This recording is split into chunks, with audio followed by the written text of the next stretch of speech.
All right, we have another Dr. Honda video. Today we are looking at a new dash cam and we're going to install it on our 2011 CR-V. This is the 70mm 4K T800 premium set, as well as a dash cam battery pack that you can get together or separately, but these are new. And there's also a little bit of a polarized light filter, some extra hardware to hardwire to your car if you'd like. This is a new camera setup, 4K in the front, 4K in the back, 1080p on the inside. So we've got everything unboxed here. Here is the battery pack. It is a 7500 milliamp battery system that'll connect to the 12-volt plug, and that is going to let your cameras run whenever you're not in the vehicle, whenever the car is off, and it can run through the night, no issues. Super amazing because most of the time, most all other dash cam sets, all of them actually, when you turn off your car, no more recording. If someone hits your car, throws a shopping cart into it, you have no idea who that was. And you also have the option to hardwire these into your car if you want it to run your battery to the car battery, or if you don't want to use the battery pack, you can hardwire it directly to your car's battery as well. Not as recommended because you don't want your car's battery to deplete.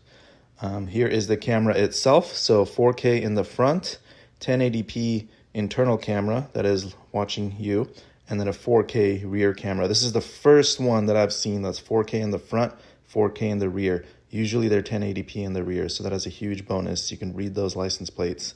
Here is that rear camera, 4K, Ultra HD, beautiful camera. Very high quality setup. You got all the accessories you need, very durable, nice quality cables. And here is that hardwire kit if you do want to get it installed to your car's battery. We'll be showing you kind of how to install the camera and the battery pack and show you how this beautiful system works. All right, so this review is for those who wanted a high quality dash cam that does run throughout the night. There were some comments about that in the last dash cam video. This is the solution I found. So here is that battery pack. It's going to have that 12-volt adapter that'll plug into the battery, and then a cable from that will go to the dash cam. So it's kind of like a closed little circuit, keeping everything running. Few additional cables. We'll go over all of those. Here's the camera setup. Let's go to the instructions. And this thing kind of lays it all out, which wires need to go where. If you want this to run through the battery pack, you're going to use two different cables. Instead of running it with a 12-volt plug that goes straight from the camera to the car, you're going to use one that goes to the battery pack first, and then one to the camera. Camera does come with a very nice 512 gigabyte video memory card, so that's going to hold tons of footage, probably about 2-3 weeks worth.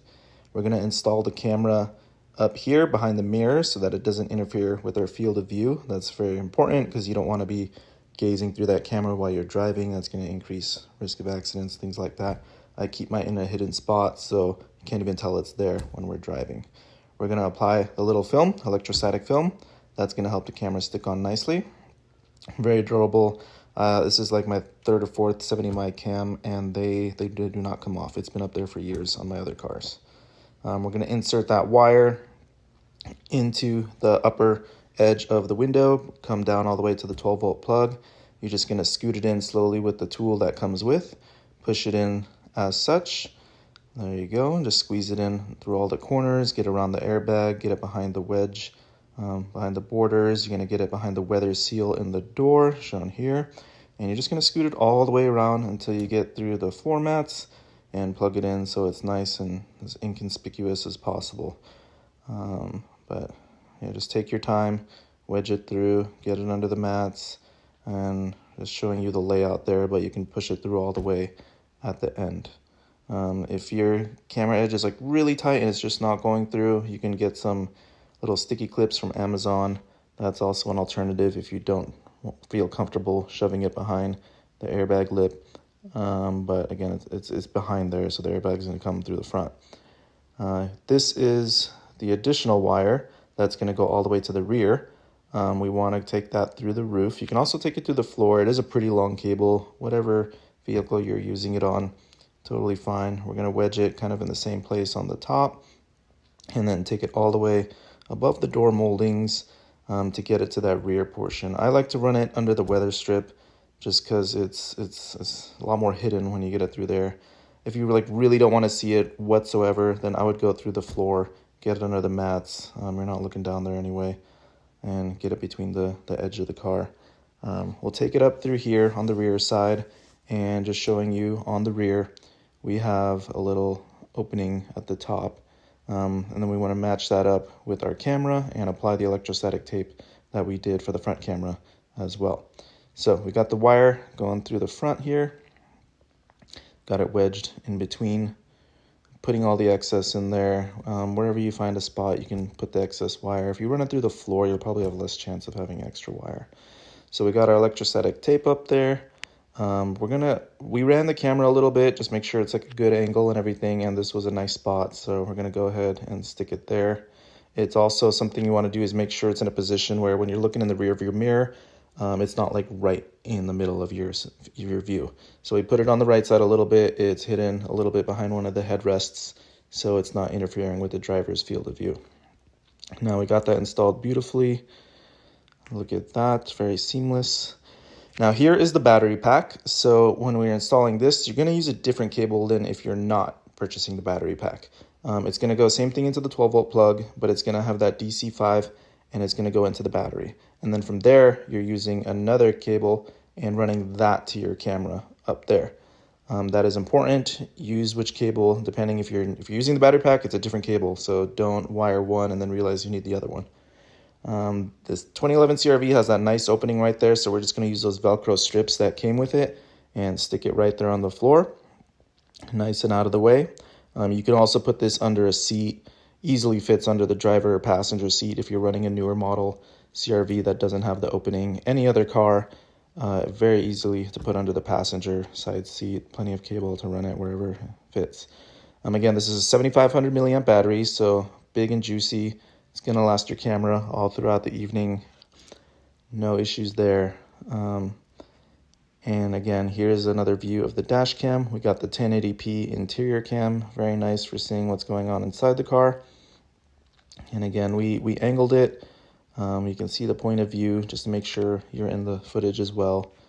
Here's a little bit of the setup. We're going to go ahead and run through. Got dark pretty quick here, but just follow the instructions, super easy. It's going to format the memory card, set up the date and time.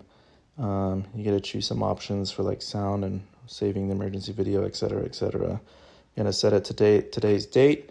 What's really nice about this camera is it shows GPS, it shows time, it shows positioning speed. It has all of that. It has a GPS tracker in there, so you'll see how fast you're going in case you need to dispute something with like the police. You got the location if you need an alibi. You got the coordinates. You're good to go. You got all the information you need.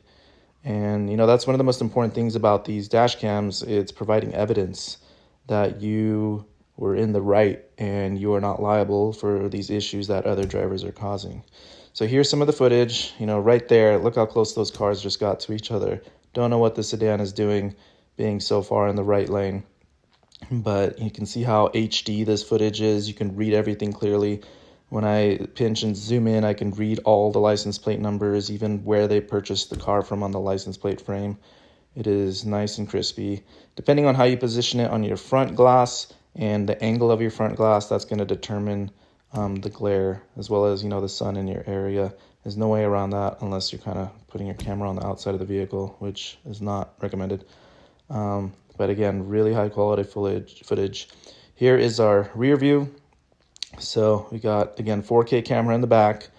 Could have wiped the back glass a little bit better, but again, depending on the angle and everything, that's going to determine the glare that you're getting. But we can see very huge, wide field of view. That's really important. Some cameras have a narrow field of view, and you won't see people coming up on the sides and kind of, if they clip you or something, you want that wide field of view to catch every vehicle that's coming at you. Here is a little bit of the footage at nighttime. So this is, it's pitch dark, but the 8 p.m. But the nighttime filters will kind of brighten things up. It's got night modes, and the interior, if it gets dark enough, it'll kind of also put on like a black and white night mode as well. But we can still read everything in 4K. When I pinch to zoom, The zoom just keeps on going. You can read all the street names, you can read the license plates. You don't get this with most other cameras. 1080p cameras are not enough to read plates, like unless you're like super close to them.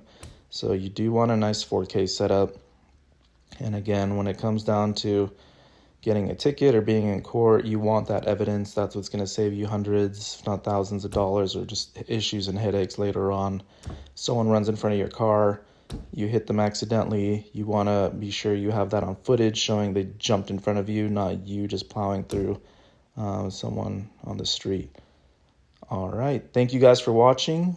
Please subscribe for more Honda videos and product updates. We're coming up on our 50,000 mile reviews soon. My videos are all viewer requested, so please leave a comment in the description below letting me know what you want me to check out next. Thank you and have a great day.